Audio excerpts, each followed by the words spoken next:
जयपुर नामक गांव में रघुवीर नाम का एक आदमी रहता था। रघुवीर गांव में दूध बेचने का काम करता था। रघुवीर के पड़ोस में उसका भाई ललित रहता था और वो भी दूध बेचने का काम करता था। पता नहीं पिताजी ने ललित को एक गाय क्यों दे दी। अगर उन्होंने ऐसा ना किया होता तो आज पूरे गांव में सिर्फ मैं ही दूध बेचता। ललित बहुत अच्छा इंसान था, दिल लगाकर काम करता था और अपने परिवार के साथ खुश रहता था। मगर रघुवीर हमेशा अशांत रहता था, सभी का बुरा करने में लगा रहता था। अरे रघुवीर, आ गए दूध देकर? हाँ आ गया, तुम बताओ। हाँ भाई, आज जल्दी काम खत्म कर लिया क्योंकि मुन्ने के स्कूल में बुलाया गया था ना। अच्छा है। अब मैं जाता हूँ, मुझे बाजार से कुछ सामान लेकर आना है। ठीक है भाई। रघुवीर ललित को बिल्कुल भी पसंद नहीं करता था। हमेशा पिताजी ललित का ही पक्ष लेते थे, उसकी बड़ाई करते थे। पता नहीं ऐसा क्या है इसमें, है? मुझे तो कुछ भी खास नहीं लगता। ललित का सुखी और शांत जीवन रघुवीर से देखा नहीं जाता था। रघुवीर घर आता है, तभी उसकी पत्नी चंदा कहती है, आ गए आप? कहाँ घूम रहे हैं सुबह से? तुम काम बताओ ना, तुम्हें क्या मतलब मैं कहीं भी घूमूं? सुनिए जी, ये हर वक्त मुझसे चिड़चिड़ा होकर मत बात किया कीजिए, बता देती हूँ। हाँ, तुम मेरा दिमाग खाना बंद करोगी तभी तो मैं शांत होकर बात करूंगा। छोड़िए जी, आपको समझाकर कोई फायदा नहीं, मैं सीधे मुद्दे की बात करती हूँ। हाँ बोलो, क्या बात है? धीरे धीरे बच्चे बड़े हो रहे हैं, इसीलिए खर्च बढ़ता जा रहा है और आपकी आमदनी उतनी की उतनी ही है। ऐसे घर नहीं चल पाएगा। हाँ तो क्या चाहती हो, मैं क्या करूँ? इसे गाय के दूध को बेचने से कुछ नहीं होने वाला। आप खेती बाड़ी भी शुरू कर दीजिए, जिससे हमारी आमदनी अच्छी हो। अरे चुप रहो, इस कड़ी धूप में मैं नहीं कर सकता खेती बाड़ी। जरा देखिए तो सही, ललित भैया कितने मेहनती हैं। कभी आप भी उन जैसा बनने की कोशिश क्यों नहीं करते? लो, अब बस तुम्हारे मुंह से ही सुनना बच गया था, तुमने भी कह दिया। एक काम करो, चली जाओ उनके ही पास। ये क्या बोले जा रहे हैं आप? जरा भी समझ नहीं है आप में, जो मन में आता है वो बोल देते हैं। मुझे नहीं बात करनी आपसे।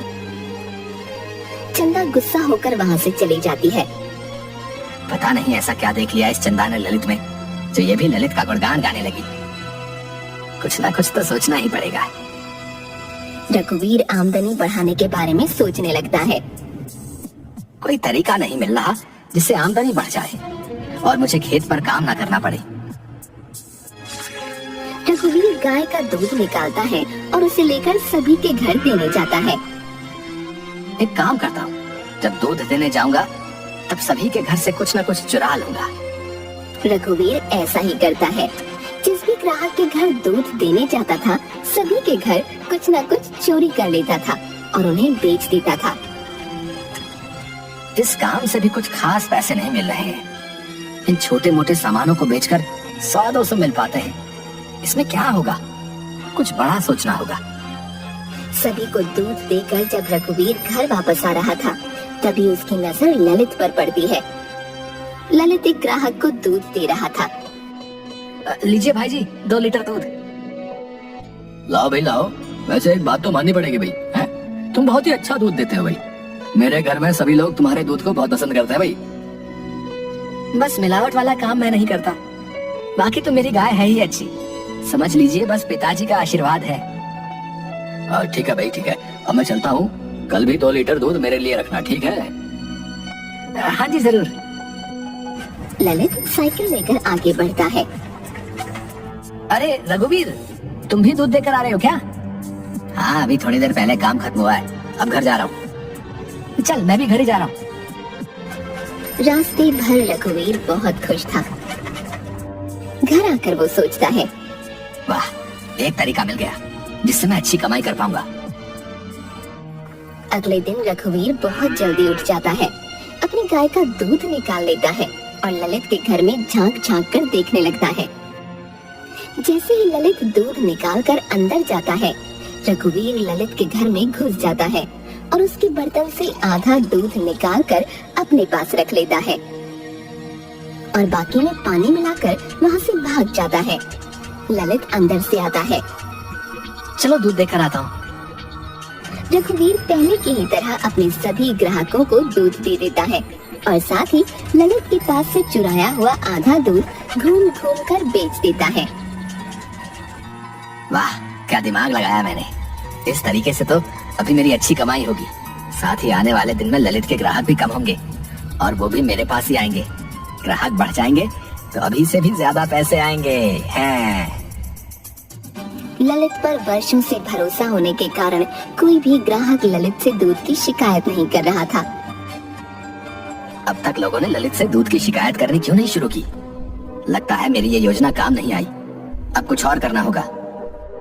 रघुवीर कुछ अलग सोचने लगता है। अब एक ही उपाय है और मैं उसे भी करूंगा।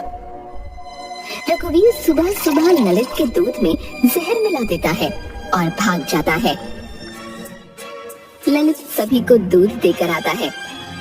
दूध पीते ही कई लोगों की मृत्यु हो जाती है और कई लोग अस्पताल पहुंच जाते हैं। सभी ललित के घर आकर पत्थर मारने लगते हैं। अरे ये क्या हो गया? अचानक इतनी भीड़। ललित, आज तुम बच नहीं पाओगे। तुमने दूध में जहर मिलाकर हमें दिया था ताकि हम मर जाएं। रुको, अभी तुम्हें बताते हैं। ललित कुछ नहीं समझ पाता। सभी उसे मारना शुरू कर देते हैं। तभी पुलिस वहां आती है और ललित को पकड़ कर ले जाती है। ललित की पत्नी मोना वहां आती है। रुक जाइए, मेरे पति को छोड़ दीजिए, उन्होंने कुछ भी नहीं किया है। पुलिस ललित को साथ लेकर चली जाती है। ललित की पत्नी और बच्चे रोने लगते हैं। तभी मोना की नजर रघुवीर पर पड़ती है। ऐसे दुख के माहौल में रघुवीर मुस्कुरा रहा था। मोना सोचती है, इस वक्त जब इनका भाई जेल जा रहा है तो ये मुस्कुरा रहे हैं, जरूर कुछ तो गड़बड़ है। मोना रघुवीर पर नजर रखने लगती है। ललित के जेल जाते ही रघुवीर पूरे गांव में अकेला दूध बेचने वाला बन जाता है। सभी उससे ही दूध लेना शुरू कर देते हैं।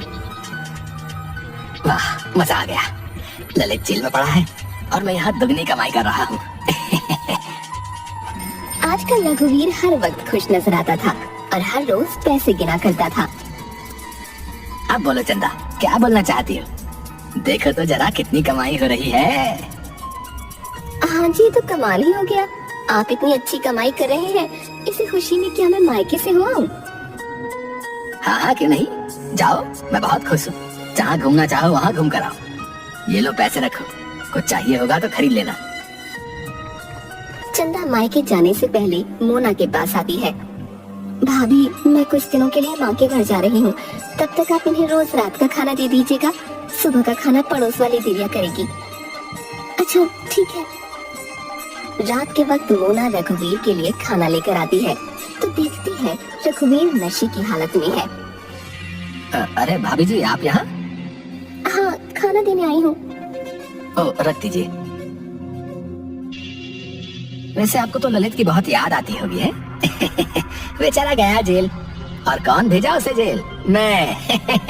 जी जी भाभी जी, सही सुना आपने। मैंने भेजा है उसे जेल। आपने भेजा है जेल? मगर कैसे और क्यों?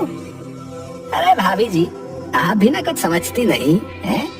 मैंने ही तो दूध में जहर मिला दिया था, जिस वजह से उसे जेल हुई। वैसे जब जेल से आए तो कहिएगा मैंने उसे बहुत याद किया। रघुवीर की बातें सुन मोना हैरान रह जाती है। मेरा शक सही था।